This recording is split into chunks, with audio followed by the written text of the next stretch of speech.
Live from London to discuss Norway's outrage is political journalist Nabila Ramdani. Ms. Ramdani, thanks very much for being on the program. Now, the world cried jihad in response to the Norway killings. Were you surprised that a Norwegian far-right extremist turned out to be behind the atrocities?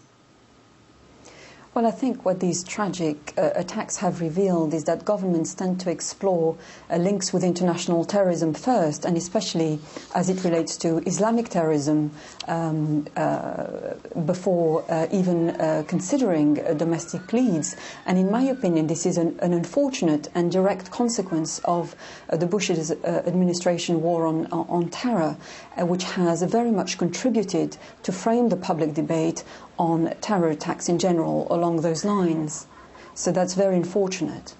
All right. Well, initially, a group called Helpers of the Global Jihad first claimed responsibility for the bombing. Of course, they then retracted that. But still, does that mean that Norway and perhaps even Europe as a whole is now under a double threat, both from jihadists or extremists and right-wing nationalists?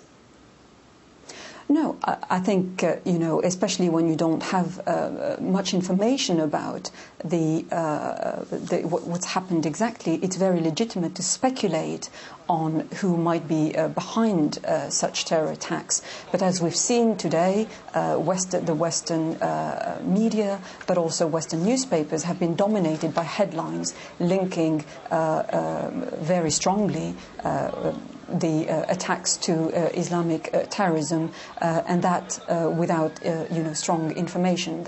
So I think that's unfortunate. But I think Norway, just like Europe, has seen a sharp rise in right-wing extremism lately, and this has been heightened by economic recession, but also unemployment, an increase in racism, and an even stronger anti-Islamic feeling.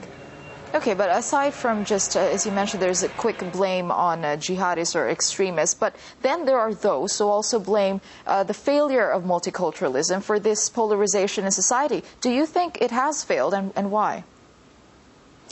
Well, I think we've heard Angela Merkel's Germany's Chancellor lately, who's condemned the failure of the multiculturalism, and this has been echoed by various governments across Europe, putting the emphasis on Europe's Judeo-Christian roots. And I think the problems come when you have cynical governments or politicians trying to attract nationalist votes by highlighting what might be different about Islam.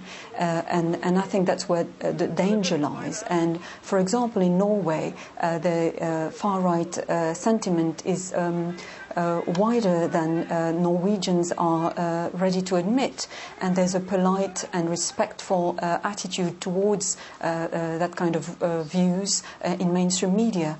But the reality is that 50% of Norwegians are against multiculturalism and have very strong anti-immigration stances, for example. And this is heightened by the fact that Norwegians are very disgruntled by the fact that the revenues from oil are not redistributed properly within Norwegian society. So it's a combination of economic gloom and indeed far-right politics that creates that kind of situation, unfortunately. Okay, just lastly, how do you think the face of Europe will be changed in the wake of these attacks? I mean, what will be the most significant change? We've seen tighter border controls. Would it be in terms of policy, anti-immigration sentiments, as you had mentioned? So what would be the most significant change?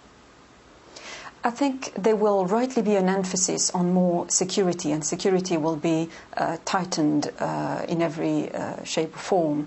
But I think the most effective answer is more democracy, and I think the Prime Minister's approach in Norway is very appropriate. He said that you can't defeat barbarism with barbarism itself, and the key would be to foster an environment where tolerance and respect would prevail.